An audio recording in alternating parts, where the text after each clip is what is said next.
Мөнгө яг хаашаа явж байгааг илрүүлэхийг оролдож байна.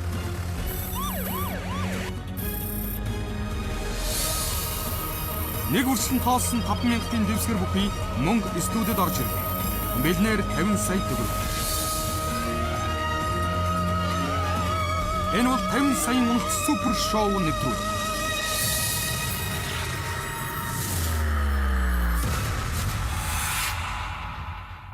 Нэвтрүүлгийн ивент итгэгч Туркийн цэвэр жимсний жуус Тамек. Нэвтрүүлгийн ивент итгэгч санхүүгийн боловсролыг дэмжигч Голомт банк.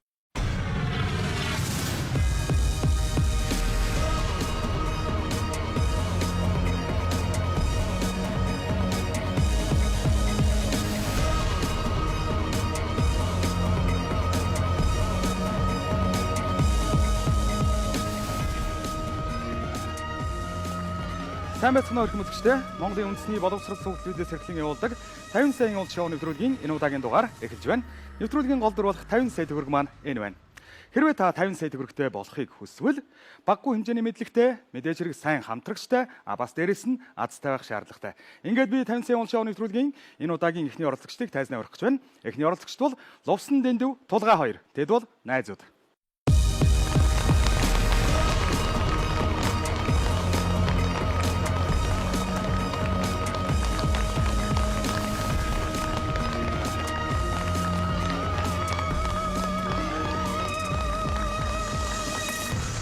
Сайн байна уу? Сайн байна уу? За. Манай телевиз үзэж байгаа үзэгчдэд өөрсдийгөө товчхон танилцуулахгүй юу? За, нааг Будгачгийн Лувсан Дэндүү гэдэг. Тэгээд Мөсийн бизнес сургуулийн одоо 3 дахь курсын оюутан. Өөрөө? Нав тулгаа гэдэг Мөсийн программын 3 дахь курсын оюутан. Найзууд тийм ээ? Тэг найзууд. За, 50 сая уул шоу нэвтрүүлэлд яагаад оролцсон бэлээ?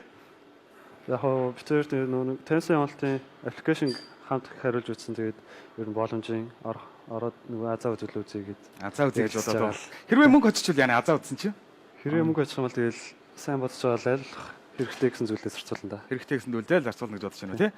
Бэлдсэн үү ер нь? Бэлдсэн. 50 сая төгрөг маань энэ байна. Та хоёр мөнгөд өрж болно.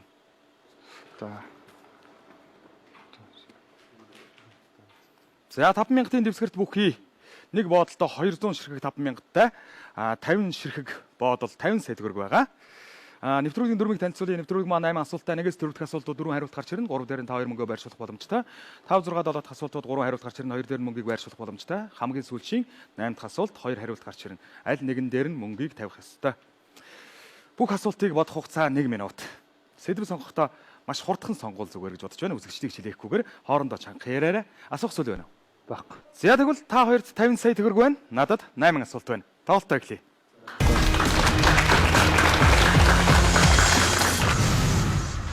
Хотын төв хөшөө дурсгал. За. Алийг сонгосон тий? Хөшөө дурсгал дээр үү тий? Тийм. Хөшөө дурсгал. Хаан ч байж болох нь тий? Тийм. За. Нэвтрүүлгийн оролцогч маань нэг дахь асуултынхаа сэдвийг сонгосон байна. Тэд хөшөө дурсгал гэсэн сэдв сонгосон байна. Дэлгэцэн дээр одоо хариултууд гарч ирнэ. Нэгдүгээр дэлгэц Чой болсон. Хоёрдугаар дэлгэц Цэдэн бал. Гуравдугаар дэлгэц Батмөнх. Дөрөвдүгээр дэлгэц Содном. За асуултыг харъя.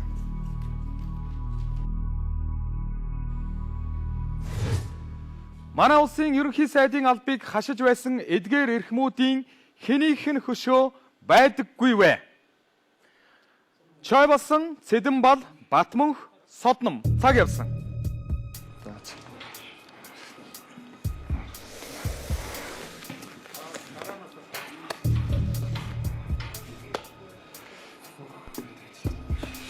Дөрөвдүгээр тийм.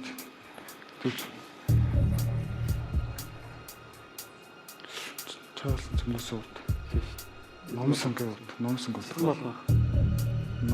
Эхний өдөөс эзэнгөө өдөөс хараад байж тийм. Яг усууч болоо. Тийм. Дөрөвдөөс. 26 секунд болсон байна. Зөв. Зогсоох уу эсвэл? Зогсоос. За. За цагийг зогсоо гэлээ. Баяр хүргэе.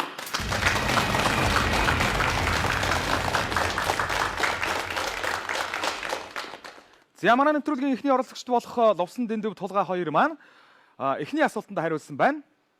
Хорлоогийн Чой болсон, Имжаагийн Цэдэн бол, Жамбын Батмөнх, Замун Содном гуй.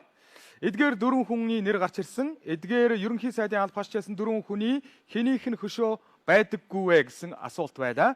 Содон мугай дээр 50 сая төгрөг бүгдийг тавьсан байна. Яагаад тавьсан? Бус гурав нь бол байдаг мэд. Батмунхгүй хөшөө хаана байдаг? За мөсөн дөрөв урд байт. Аа.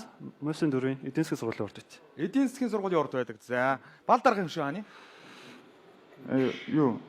Ринчэнд номын сангийн яг хажууд тал. Ринчэнгой өөдөөс хартсан. Нэг ягуун суудсан нэг. Драмын театрын үлдэнд үү? Тийм. Чоолсонгой хөшөө бол байгаа тий. Мөс одоо. Төв барьна. Төв байна. За.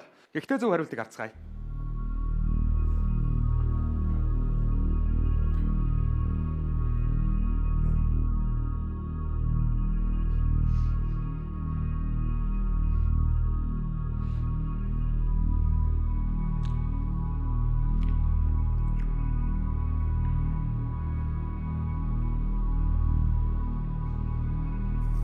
Читэн болох.